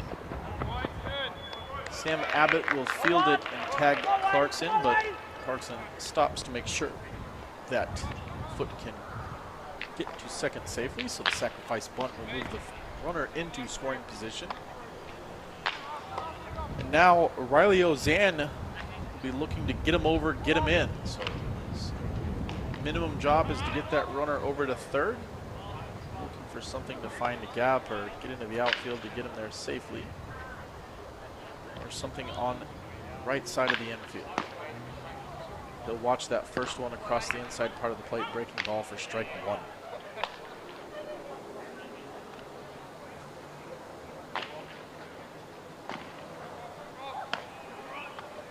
Just joining us, we've had a 0-0 ball game until the bottom of the fourth. Luke Hughes has scored the first and only run of the game so far for the Eagles.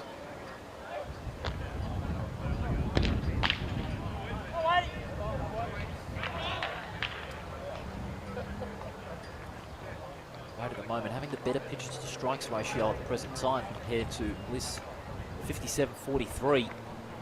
43 strikes in those 57 for Waite.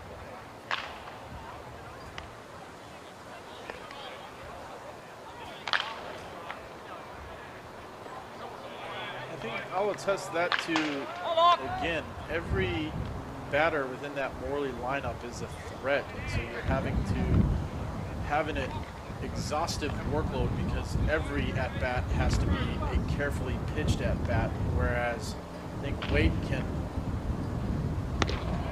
have a little bit more relaxed outing against some of these hitters that aren't necessarily the threats that Morley are going through.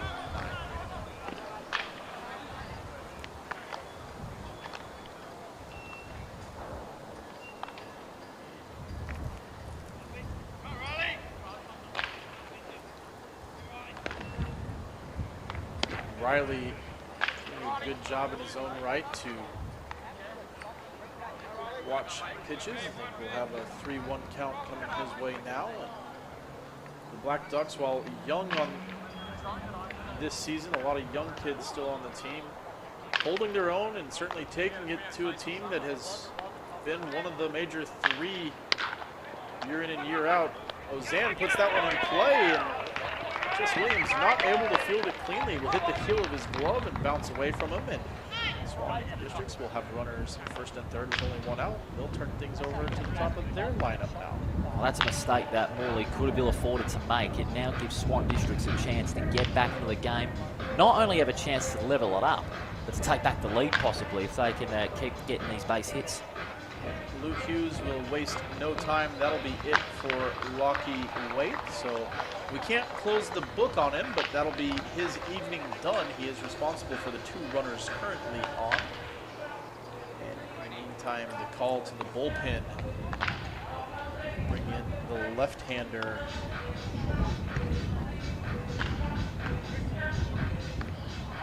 Nope, will be a right-hander. It's number 6, and I think 6 is Brendan Singh. So Brendan Singh will come into the game. Of course, he's been a long-time member of the Morley Eagles. Injuries over the years, but the main top of this game, he's going to come in and try to shut things down. He also under 18's coaching staff for the WA state team this coming Youth Australian Championship season.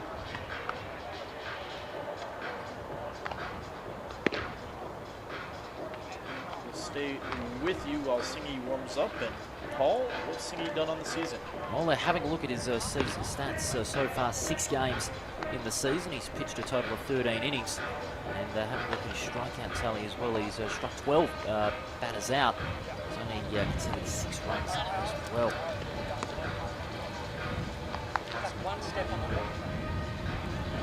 Long-time starter for the Eagles.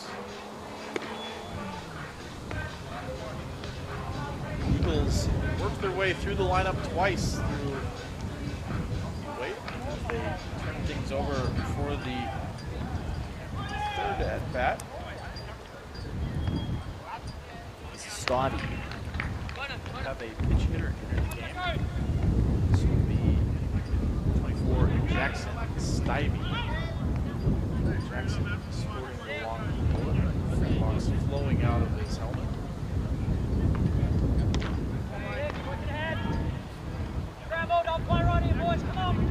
Stivey getting his, I don't know if it's his first taste. He might have had some appearances last year, but getting the state league level. Of course, the youngest brother of the 3 brothers. Middle one playing college ball, Maddox Stivey. Not sure how fall ball was going this year. Well, Stivey here, sorry, Stivey just on the plate here. He's only had 3 games played, and he's only had 2 plate appearances, so he hasn't had a lot of opportunity this season, but this could be a very big chance for Stivey to make an impact as a pinch hitter for Swan Districts. Jackson's obviously younger brother of Maddox. Maddox has had a big baseball career. Jackson has followed through, but Jackson found a footy, really taken off in that level. I believe he's playing at the Colts level. I forget who before this past season, but always really love it. Falling back in love with a little bit of baseball, getting some time here in the state league season. State League 23-24. That ball is going to be hit high into the night sky. Ulrich coming on will camp under it. And the throw probably wisely not tested. It came to Hall's glove. Come on, Sig, Zach. Come on, Sig. Finish. It would have been close, but runners will remain on the corners. Singy gets the out he's looking for. 1 away from retiring the threat. You said a couple innings back, 1 might be enough. In this case, it is standing up. Swan's trying to threaten it. The man who has reached twice in his 2 plate appearances. Let's see if Cameron Feltz can knock that tying run in for the Black Ducks. Feltz will watch this thing offering. Drop down into the dirt.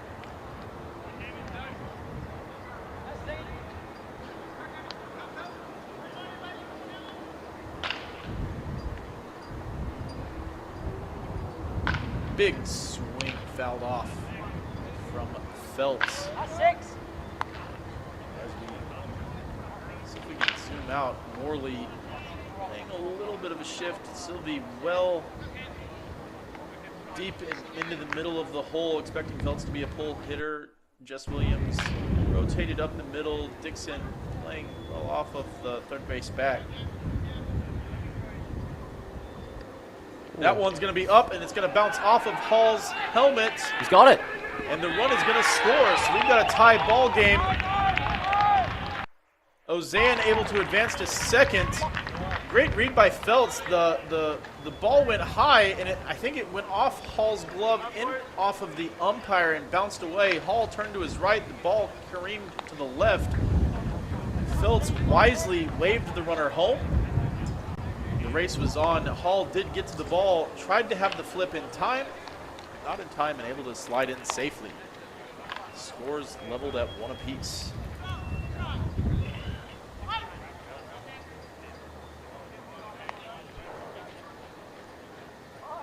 Feltz will hit that one into the night sky. It'll be into the right center field. Boyarsky comes on and makes the catch. So that will end the Swan threat in the 5th, but they're able to tie the ball game. 1's not going to be enough to do it tonight. Through 4.5, scores leveled at 1. We'll be back after this quick break. You know, my dad always said, you are what you repeatedly do. You don't have to have all the talent in the world to be a great athlete. It's all about the hustle. I've come so far. A baseball player works 365 days out of the year. It's not 170 games and then they're done. It's that grind you got inside of you to not want to fail.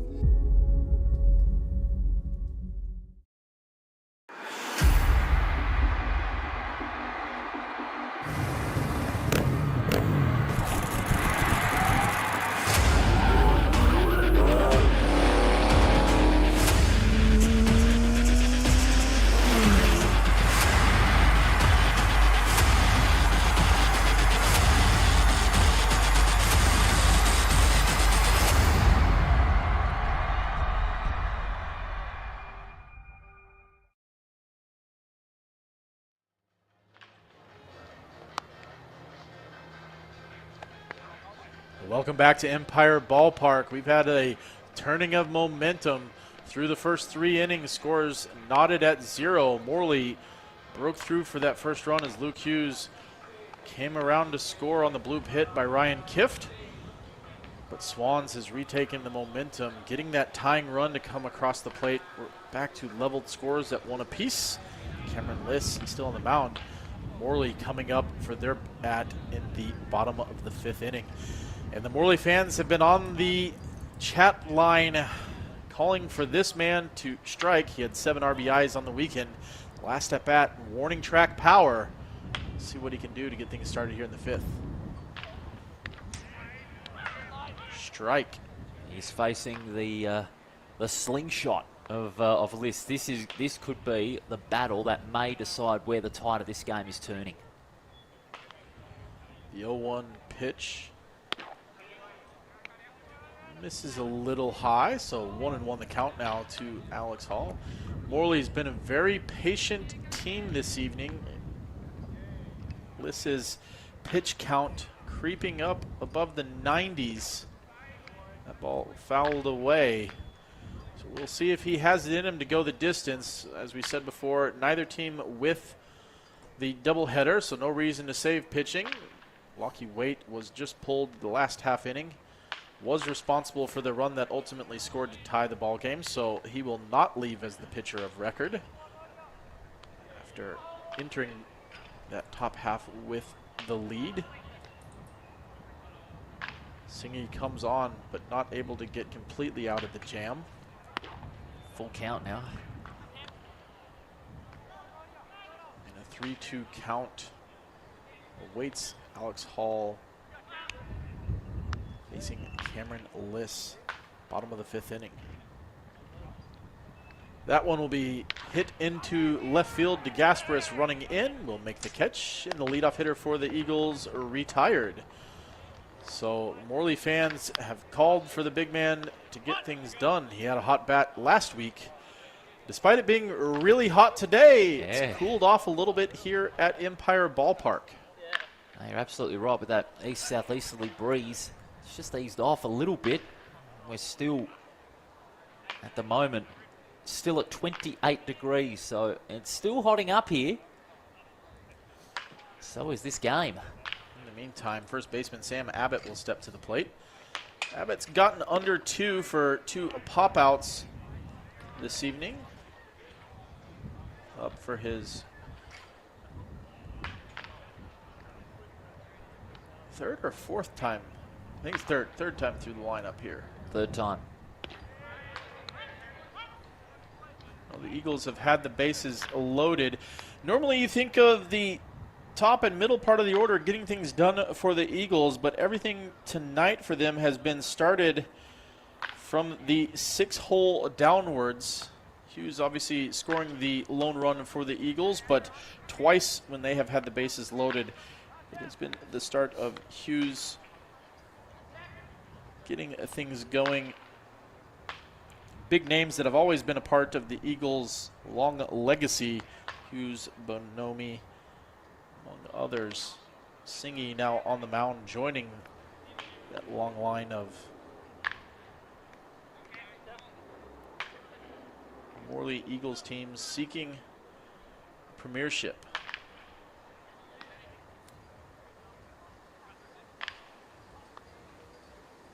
He's walking. So Sam Abbott will take off all the armor, trot on down to first. And now stepping to the plate, number 25, Ulrich Bojarski. Bojarski, former affiliated player with the Detroit Tigers, member of Team Australia. Be interesting to see if he can put all the pieces together and re-sign and maybe get an opportunity in the KPB or Japanese League, or even scouts to locate him again. He has the tools, the strong arm, the speed, the power. I think he kind of needs to do is have the hits string together consistently.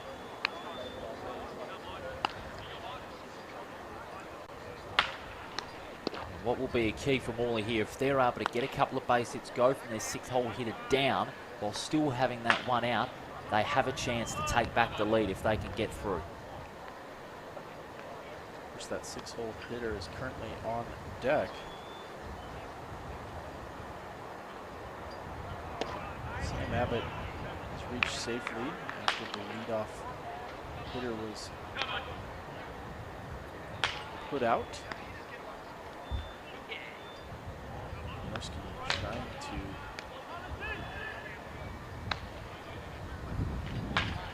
create another scoring threat for the Eagles. List getting a little wild as he's nearing that century mark on pitches. He's had to work hard going deep in the count to all of these Eagles hitters all night so far. He's done a great job putting them to the 1 run despite having bases loaded twice and runners on in 4 of the 5 innings of works thus far. We'll throw over to first to keep Abbott close. Abbott not drifting too far away from the bag with the lefty throwing. Bojarski will line that one, but coming on is DeGasperis and able to make a shoestring catch. Great play there by DeGasperis to keep Bojarski off the base paths. Abbott will retreat back to first. Now Luke Hughes will step to the plate. So Luke Hughes has been the catalyst for the Eagles this evening. Originally was the start of getting the bases loaded and moving the people over, and had the hit there for the Eagles. And he was the one to reach base and then motor around first and second. The full count, he took off, and the Ryan Kiff's swing, the bloop single, plated Hughes.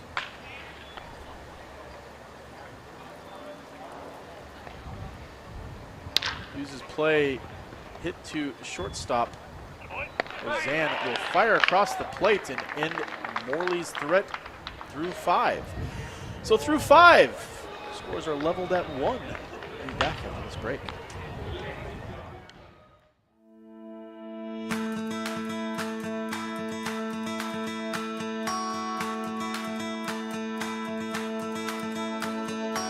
Good Sports provides a great deal of assistance to all associations.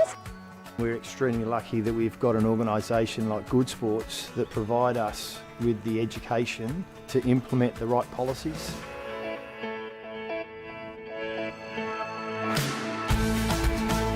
The guidelines and resources that are available to us free of charge on the website are fantastic, easy to navigate, amazing to use, an excellent source of information for our members and our volunteers. Good Sports has been great because they've been able to provide us a guideline to follow, and it's been a lot easier rather than setting something up from scratch. We've also been able to promote our club and get new members in and sponsors, and to know that we're doing the best we can for the community. The legal requirements to operate a sporting association are many and varied. Good Sports provides simple, straightforward procedures to ensure that we comply with those obligations.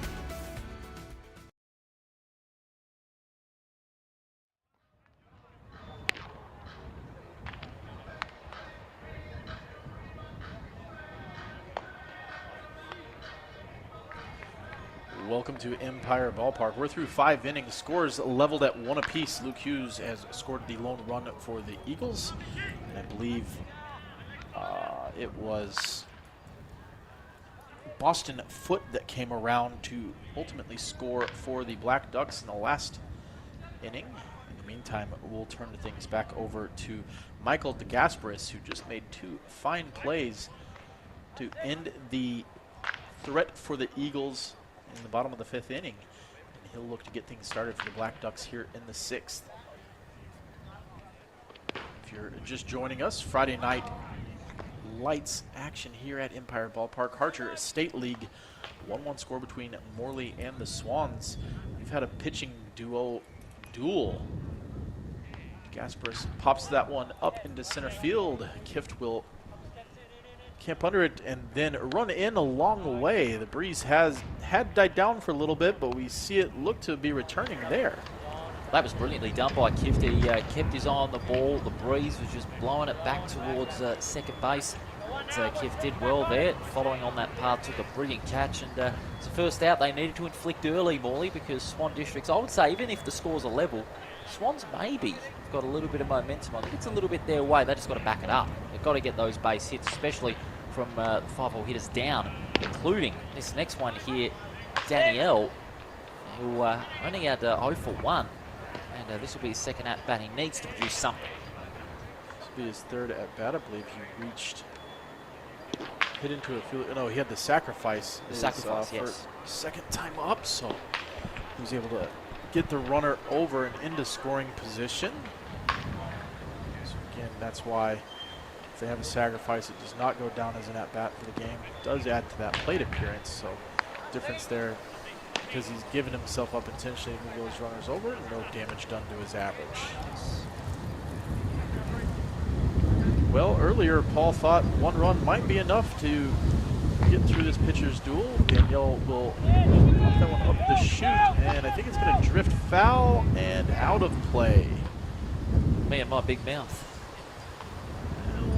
1 will not be enough to get it done tonight, but talk about Morley struggling a little bit. On paper, they should potentially be 8-0, but I believe they are 4-4 on the season. 5-3. 5-3 from 8. I knew they played 8 and were somewhere middle of the pack in terms of win-loss ratio. They do find themselves 3rd on the ladder as we currently sit, playing the 4th place Black Ducks. That ball's going to be lined, but it's gone. Right at Aaron Bonomi, who took 2 quick steps in. And he will be retired just like that. Keep in mind as well, Swan Districts have played 2 more games than Morley as well so far this season. Morley with the 8, Swan Districts with 10 this season and 6-4. Swans has had get a lot of work in early, but as you said, they are in that win-loss record, but they come in on 5 in a row, so they are a hot team right now, riding a lot of momentum. That ball going to be popped up and again out of play on the first base side. Abbott gives chase, but has no chance on the play. When we talk about the momentum, obviously Morley Eagles did a lot to stymie it, but when the Eagles have had more scoring chances than the Black Ducks this evening, but they haven't made the most of them. The Black Ducks have been able to work their way out of those jams, work their way out of those situations. And I think getting that tying run immediately after the Eagles took that 1-0 lead really brings a lot of momentum back into their dugout. Gives them a lot of faith. Maverick Hamilton watches the second offering. Across for 1 and 2, so 2-1 in a count to Mav. Of course, I had the pleasure of coaching Maverick Hamilton as a junior. Quite possibly one of my favorite baseball players out here in Western Australia. Good average this season, .231 from 5 games this season. Maverick is joining the WA Police Force as well, so he will pop that one up into the Bermuda Triangle behind first base, but Josh Sylvie will drift over, make the catch, and that will retire the Black Ducks here in the 6th. If you're just joining us, we're moving along quickly, 1-1 through 5.5. We'll be back after this break.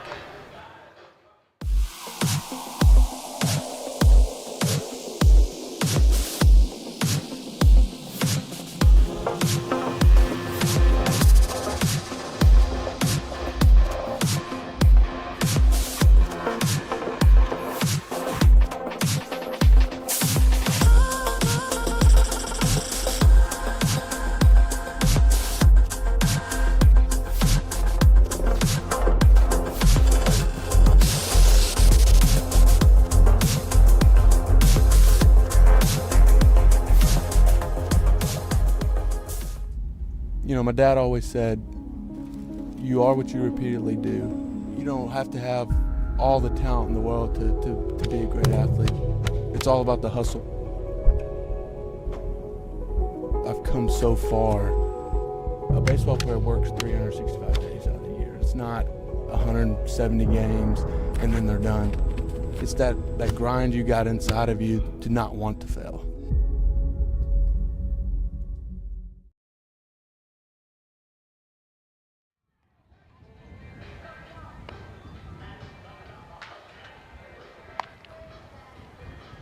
Welcome back to Empire Ballpark. We're through 5.5 innings. Scores leveled at 1 apiece. Pitching change for the Black Ducks. So we've had a pitching duel. Starting pitching from Cameron Liss, Lockie Waite. It was fantastic.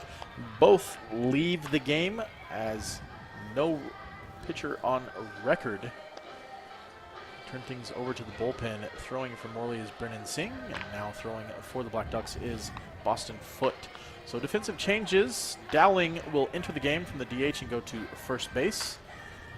Foote goes from third to the mound, and Brody Clarkson moves from first to third as they pull Cameron Liss from the game. It was a great duel, it has to be said, between Liss and Waite. Who did win that duel? If that's it's an important point in this game because Liss kept the Swans in it, and Waite also has kept Morley in it as well, stopping the scoring from Swans for most of the game. Well, I guess I would personally, I'd probably hand it to Liss. I think while Waite had a strong strike ratio in terms of pitches thrown, ultimately he only went 4 and 1/3 or 4 2/3 innings. Liss did complete the 5-inning mark before being pulled from the game. So in terms of longevity, I'd hand it to Liss. Neither one leaves as the pitcher of record, but it was a great pitching duel. We'll see if the bullpens can counter that one as well.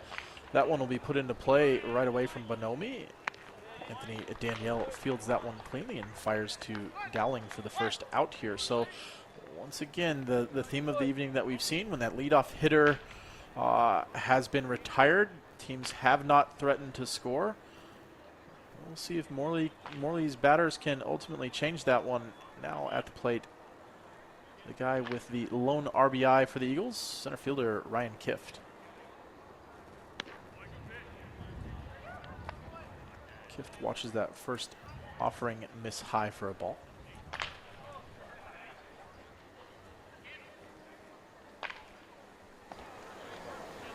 low this time there, Foot, but now the count's 2-0. As I said, every time that lead-off hitter has gone, not a lot of drive from either side, especially Morley as well, but now he finally gets one down the middle, does Foot in his first stint on the mound. Bottom of the 6th, it's getting really, really tight. The pressure is very tense on both sides.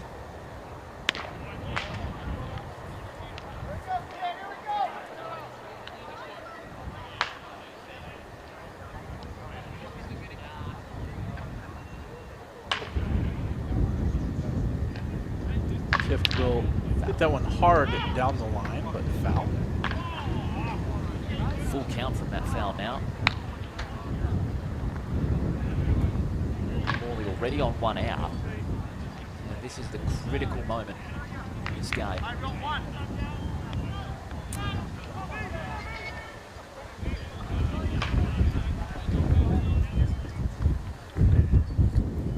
That one will be hit hard into left center field. DeGasperis was able to run that one down. So nothing but a long second out for the Eagles. Hit by Tift, but got a little bit too much air on. Thought it might have a chance to get down in the gap, but the speed in the outfield between Feltz and DeGasperis on display for the Black Ducks. Probably one of the faster outfield combos in WA baseball. But also great communication as well. Feltz and DeGasperis to the same path where the ball was in the air as well, but DeGasperis calling for that one and Feltz showing good communication as well, letting that one go and giving DeGasperis a chance to make the catch. Meantime, Josh Sylvian steps to the plate for the Eagles. 9-hole hitter through the order. Their third time here through 6 innings, 5 2/3 innings of work thus far. So if you're joining us, it's been a very quick ball game. We're just now approaching, still 10 minutes shy of the 2-hour mark, and potentially almost through 6 innings of work.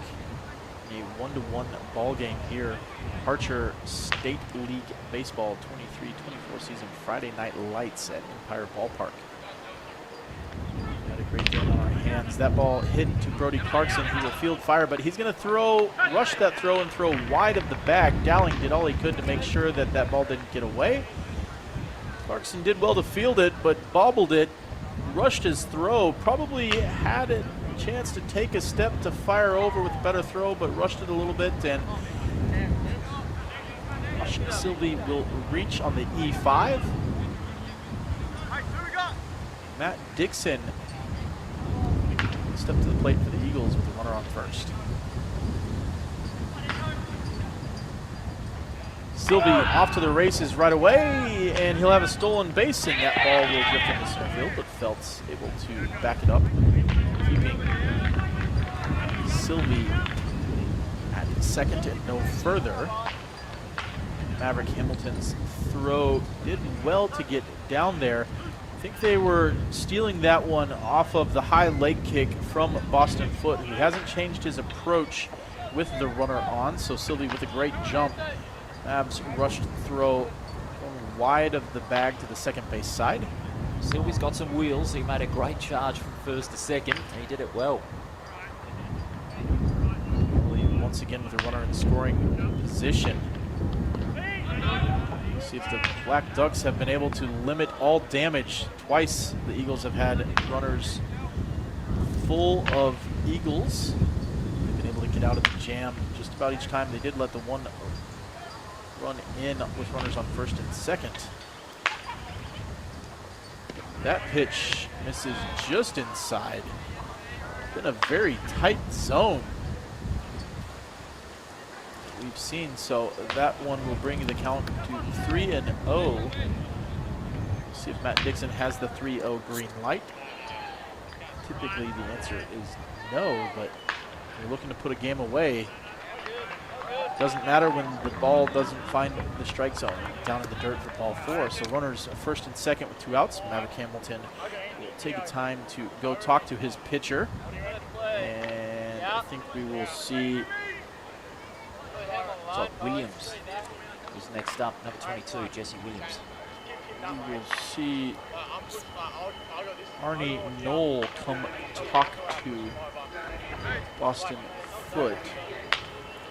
2 years ago, Arnie Knoll was the state league coach. He's come back into baseball after taking a year off a little bit and continuing to be a part of the young guys that he's been a long part of throughout their junior careers at state league level. Josh Dowling, of course, taking over the Black Ducks last season in his second year as manager.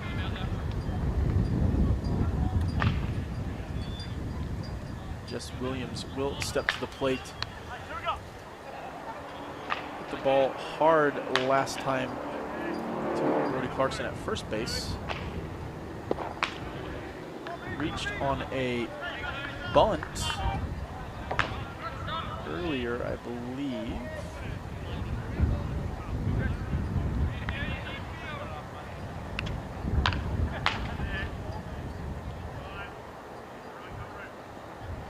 Morley not showing the propensity to continue to play the small baseball. Obviously that is due to the 2 outs, but I was curious to see if they would maybe try to take advantage of Jess Williams' speed, but Jess has always been a clutch hitter in certain situations. And he will get under that one. DeGaspera should make the play. He's coming, camped under it, and will. So that will end the Eagles' threat in the 6th. They leave 2 stranded. Morley has left 9 men on base so far in this game. So they've had their opportunities. They haven't taken advantage of them. Black Ducks have leveled the score at 1 apiece. We'll be back for the 7th inning after this break. Hey, Dad. Can I have some? No, love. Good call, Dad. It's easier to say no when we all say no.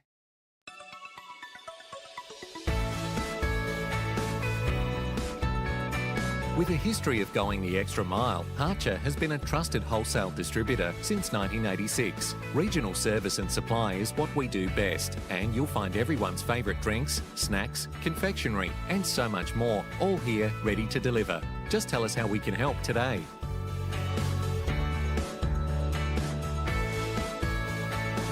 Delivered together is our motto here at Harcher, because from our friendly customer service reps to our super reliable delivery drivers, we believe teamwork really does make the dream work. So if your dream is a wholesale supplier who'll always put you first, you've made the right call. See what we're all about at harcher.com.au.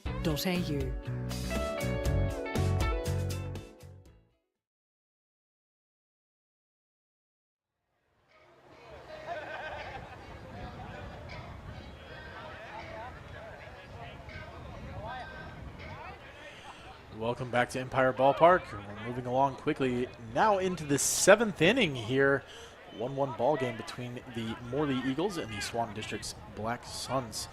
Well, it's been a great pitching duel so far from both the starting pitchers. The bullpens have continued it. Singy now into his 3rd inning of work. Absolutely, it has been a sensational game. Now on the plate for Swan Districts as well. Dowling, designated hitter. Of course, there was a couple of late changes to positions for the Swans. If you're just joining us, Parry went out with injury. That's a high one towards right field and an easy catch there for Bajarski. So we've had some interesting things. We've had some ebb and flows and turns, as we said in the last half inning. Morley Eagles have left 9 men on base, so they've twice had bases loaded, got nothing out of it. The lone run came on the blue hit from Ryan Kiff that did plate Luke Hughes. That was the lone run for the Eagles. The very next half inning, Boston Foot got things started off of the line drive off of Lockie Waite.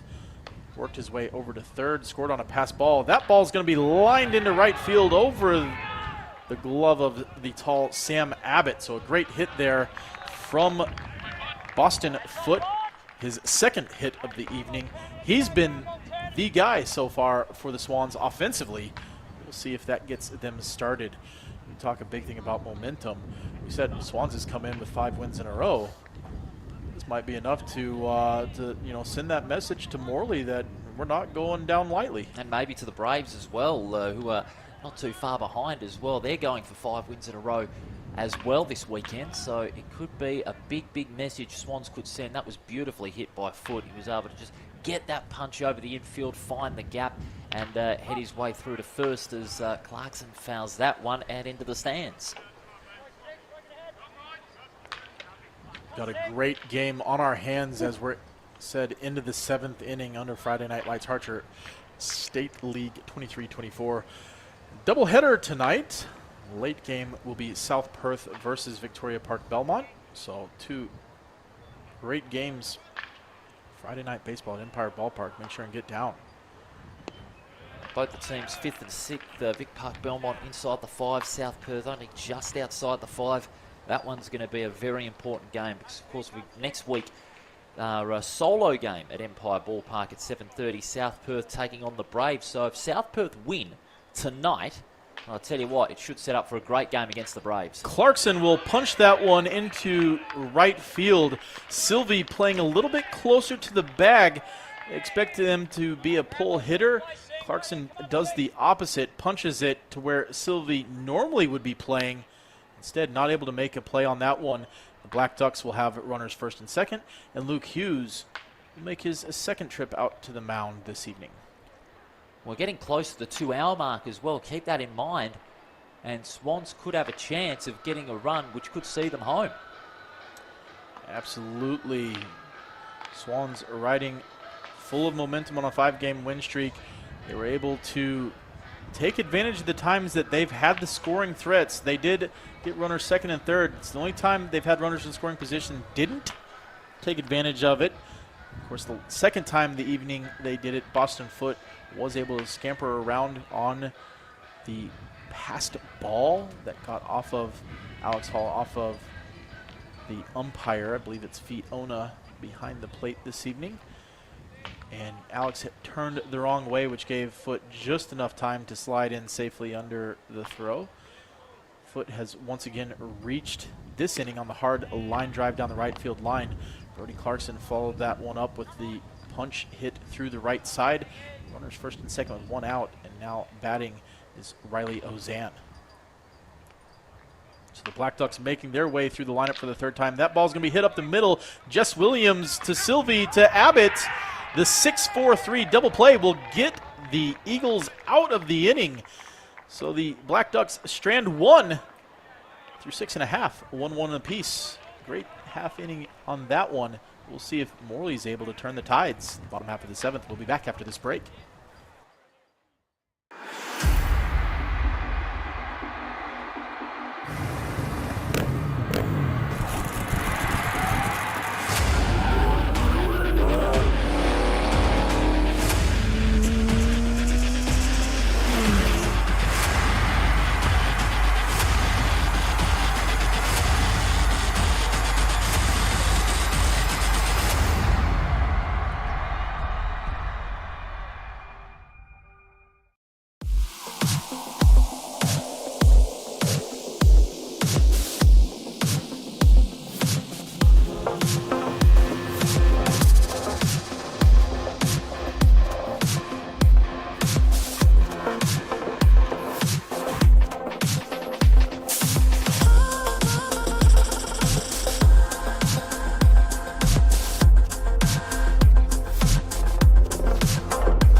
Welcome back to Perth, Western Australia, Empire Ballpark. We're moving along into the bottom of the 7th inning, a 1-1 ball game.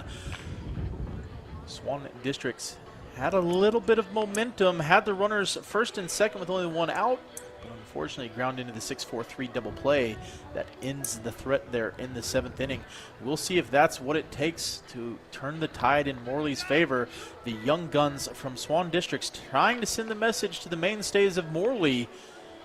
we're not going quiet into this night, but Morley with an opportunity to send the return volley of, hey, we're still one of the teams to beat ultimately in the duration of the 23-24 Harcher State League season. Absolutely. Morley, if they can get it home, they'll go to 6 wins from their 9 matches. But it is still anybody's game. In fact, if it ends up in a tie, it could only be the 2nd tie of the season. Of course, Rockingham and Gosnell's tied on the opening match of the year on September 29, 3-all at the end.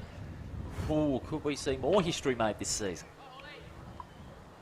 And I believe we have Alex Hall batting. He puts a charge into that one, and it is gone! Morley fans have been calling for it all night. He had the 7 RBIs last weekend. He sent that one into the night. Wasn't sure if it was going to be tracked down by Jackson Stivey. He kept drifting back, but ultimately that one leaves the yard. Alex Hall touches them all and gives the lead back to the Eagles for the walk-off win.